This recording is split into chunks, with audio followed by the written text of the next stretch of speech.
My name is Carlo Yusuf Kuku, Mrpp 1. Yeah, my name is Bogo Digo David, Mrpp 1. My name is Arem Sasara, Mrpp 1, and we are going to analyze the National Development Plan 2, that is NDP 2, that has been running and is still running from 2016 financial year to 2019-2020 financial year. So next year in May, we shall be beginning the National Development Plan 3. And the National Development Plan is incorporated within the Vision 2040, whose vision is to transform a Ugandan society from a peasant to a modern and prosperous country within a period of 30 years. So the theme of this NDP2 majorly is to strengthen Ugandans' competitiveness for sustainable wealth creation, employment, and inclusive growth. So my colleague will take you through the other bit. As my colleague has introduced the topic that we have to handle, I'm going to take you through the first objective of the National Development Plan, and we shall look at the National Development Plan of Vision 2020, which is supposed to achieve the major vision of 2040 in the National Development Plan as it was laid by the President. And in the National Development Plan, the first objective is all about increasing sustainable production and productivity and value addition in key growth opportunities. Yeah, as I look at this objective, I had to first break it down, and I defined what sustainable production is, and I came up with sustainable production is a creation of goods and services using process and systems that are non-polluting. Yeah, as we see that it will help on the production, whereby it has no effect on what it's going to happen on the citizen once they use that objective towards the production. Just it will bring good things in it. And then I will also look at the conserving of the energy and natural resources, basing on the economic aspect and the health of the people. How is it going to improve on the people's economy and the health?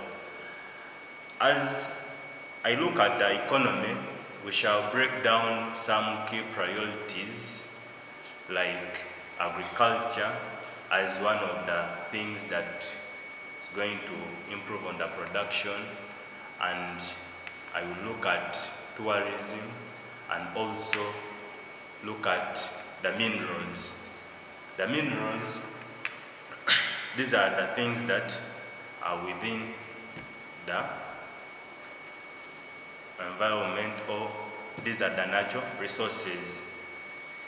And then which value will this objective bring to its progress? Like these are the value additions. Like the value additions, these are processes of the changing and transforming products from its original state to a more variable state. Yeah, as we the citizens, when we practice agriculture, what are the things we are supposed to do so that we can improve on the production? We shall look at the operation wealth creation, which the government came up with. At first it was the NADS program, but later on it was changed due to some challenges that citizens were facing. And Basing on that, I see that there is going to be the increase and sustainable production and productivity of the resources. And in agriculture, as I have told you, we shall see how farmers have progressed, and we shall also look at the tourism sector, how it has improved on its production and how it has invited in more attractions from the resources we are having. But as time goes on, we shall discuss more on that. Yeah, I'm talking about the second objective, which is increasing the stock and quality of strategic infrastructure to accelerate the country's competitiveness. So this infrastructure is in terms of roads,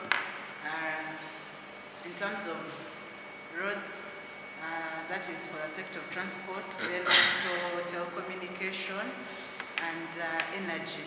So you realize that Uganda is really trying so hard to fulfill the plan of achieving Vision 2040. It's of recent that we've acquired new airlines. We got 2 Bombardiers at first, then they also brought in 2 other CJR aeroplanes that have revived the Uganda Airlines that had collapsed. So with now the introduction of the Uganda Airlines, Uganda is making more money through the transport sector, where people can now travel directly from Uganda to countries like Somalia, to Mogadishu, to Kilimanjaro, to Mombasa, and many other various destinations that these Ugandan airlines are flying to. And this is a good move towards achieving an income status, so at least it has created more job opportunities for people who have studied within the aviation line, because at times you would find that these Ugandans have to go and look for other job opportunities elsewhere, maybe from the Ethiopian Airlines, Kenyan Airlines, but at least now you find that Uganda is employing its own. Then also infrastructure in terms of roads, the government has really done so much in that. With the recent having the Nile Bridge on River Nile in Jinja, we have the Entebbe Express Highway, we have the major flyovers within Kampala, and this has eased transport within the country. And also in terms of competitiveness, you find since the transport has been improved, then more traders can be able to come within Uganda and also spend less days than now it has been. So you find if they have been opting for another route, maybe let's say someone is going to Tanzania and opts from Kenya and is going to Tanzania and decides to opt, let me use from Kenya direct to Tanzania, and maybe it's a longer route, they now decide, let me use from Kenya to Uganda, then I cross over to Tanzania, which might be a shorter route. Then also other roads within the country have been constructed. In most districts, at least the infrastructure is so good, and this at the district level helps farmers to transport their produce to the market centers and industrial places for processing, and this reduces on the amount of transport that they would be spending if they were to take their produce to further destinations due to poor infrastructure in terms of roads. Then also we have power in terms of energy, where many dams have been constructed. With the recent Karuma, we have the Simba High Dam, and this is generating more electricity within the country, and this attracts more investors to come because we have enough power to run the industries that the investors are going to put in place. And also these investors putting up those industries, that means also Ugandans are going to get employment opportunities that can help them improve their standards of living. And also you find that Uganda has embraced the idea of public-private partnerships, where it comes in partnership with other different agencies and people from other countries. And even if these people are to put in place certain infrastructure, then you find that this infrastructure is going to benefit the country, and at some point these people will leave the infrastructure for the country after getting what they had put in, all the loans that the government acquires. It at least acquires loans, and it has to make sure that these loans are servicing something that is going to be of benefit to the Ugandans. My colleague can add on. To talk about the remaining two objectives, there are mainly four objectives in this plan. And just before I can go into that, the National Development Plan 2 for Uganda is intended to lead this country into a middle income country by the end of it, which is next year. So it works to fulfill the objectives. It works to fulfill the objectives laid in the in Uganda Vision 2040, and Vision 2040 is a broad vision. It's an ambitious vision that is supposed to end in 2040, but NDP 1 and 2 and other series of them are kind of broken down goals from the Uganda 2040 goal into achievable goals, so that they are able to be achieved in small bits, which would amount to the bigger picture that is intended to be fulfilled by the end of the program. So, and Uganda 2040 vision was introduced on 18th of April 2013. And so we are now in this National Development Plan 2. So the objectives laid here, as my colleagues have just expressed, have talked about, are to make sure Uganda is lifted from the status from NDP 1 to another level, which will lead to NDP 3. And so mine, the area I'm focused on is to areas of enhancing human capital. It's the third objective.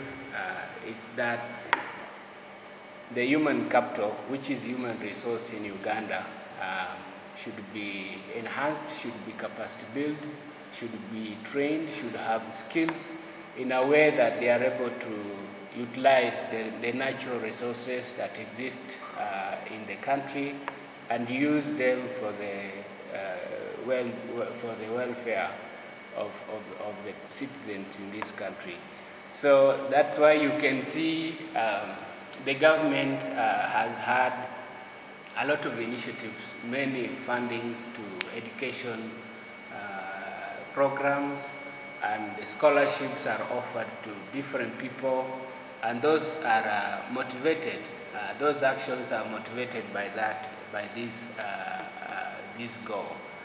The goal is to achieve that level of people being able to have the skills necessary, and that will compel them to use the resources in a way that will help the country attain the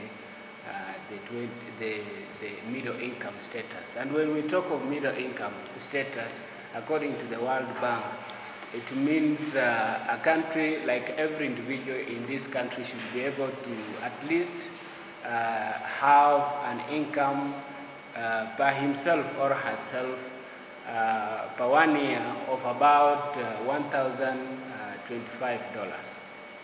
So currently, Ugandan, according to the official statistics, every Ugandan is able to earn per year about 788, according to the official statistics that are released by the government. And so the government is interested, they have set a target goal of by the end of NDP 2, every Ugandan should be able to earn about, or to consume about $1,039 per per individual. So regardless of age, regardless of who you are able to consume that amount. So that's the vision, that's the plan, that's the goal that they have, and that cannot be achieved if people are not skilled, if people are not trained to have the needed skills that can be able to allow them exploit the available natural resources in a way that would help them like reach and achieve that and survive on that. So the third one is that to improve effectiveness and efficiency and the quality of goods and services that are provided in the country. With the quality means it means the standards of things and goods produced and consumed by people in the country, in Uganda, should be higher than they have been maybe in the 2 or 3 years before. And so there are a lot of initiatives and activities, of course, to make sure that goal is achieved, that goods are better, the quality are better, even in the job environment should be improved in a way that people are more safer than the previous years. So that's one thing that it's interested in achieving. And efficiency also is talked about here, and with efficiency we are meaning that the input that is introduced into producing certain commodity should be little. Like you should have few things put into producing a commodity or things and get an outcome that is big. Like you don't have to use a lot of inputs to produce very few things. But that is, of course, possible when you have highly skilled labor, highly skilled people, and they can be able to use technology and other things to produce a lot of things, even if the input is not that big. And then effectiveness, of course, means like considering time. How do these resources get distributed or get to reach the individuals that need them in the shortest possible time, and then in a way, in amounts that are required, and satisfying the needs of those people without necessarily having any shortcuts arise in the middle. So generally these are the objectives that are inside the National Development Plan 2015, financial plan 2016 to 2019-2020. And so maybe some of the colleagues can add and an enabling business environment. That is, if we have security within the country, then that means the environment is a business enabling kind of it. So you find that we shall have a place within the East African community where we've integrated with other countries, and thus we can have a high growth rate in terms of our economy, since goods can be able to move freely from one country to the other, and also there is also efficient connectivity from one country to the other.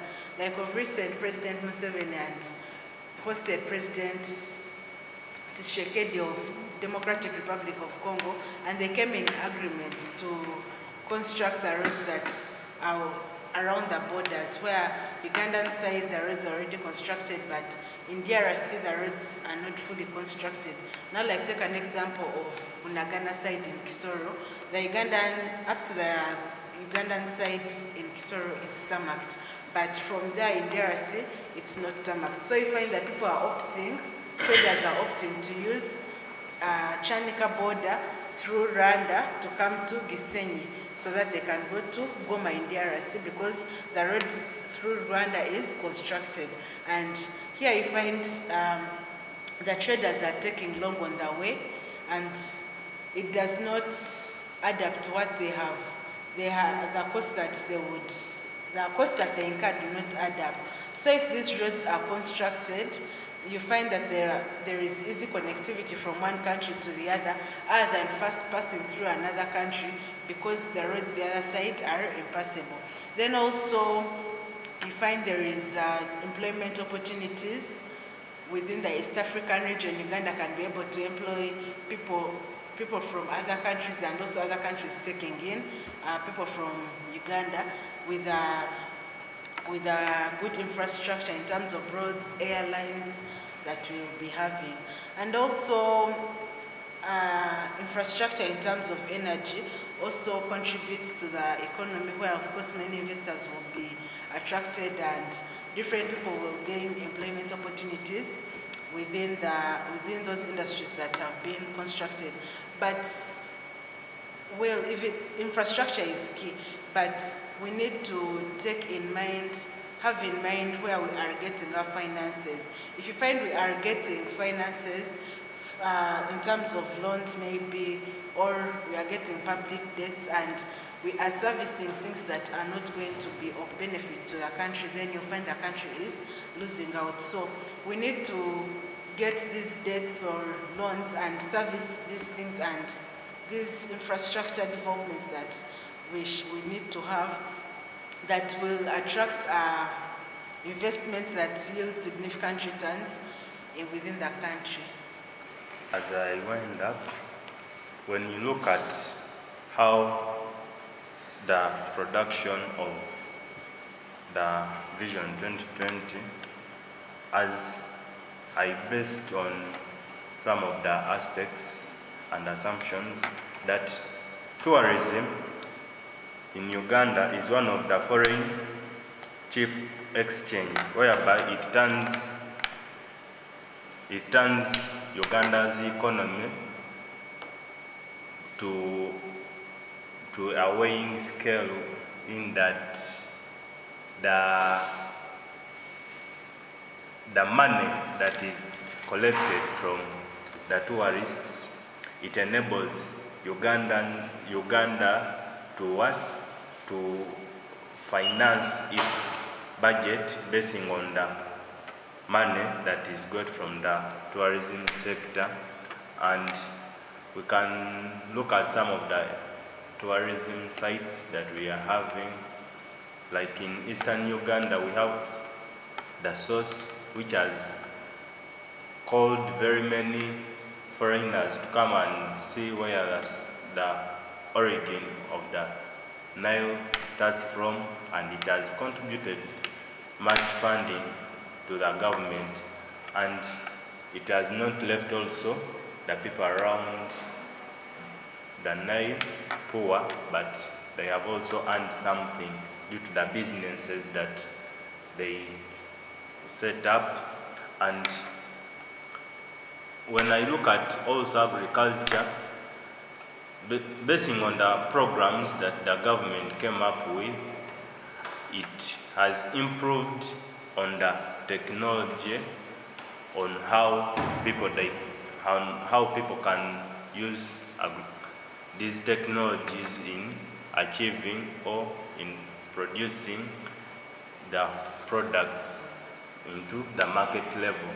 For instance, we can look at the irrigation method. The irrigation method has been a good practice that the government has instituted to the people by supplying and giving out exhibitions to individuals and groups on how they can use these irrigation systems. For example, I can give an example of Kakira. It's one of the company that is using irrigation method, and they have irrigation machines that have improved on their agriculture towards achieving their production of the sugar canes. And I will also look at the mineral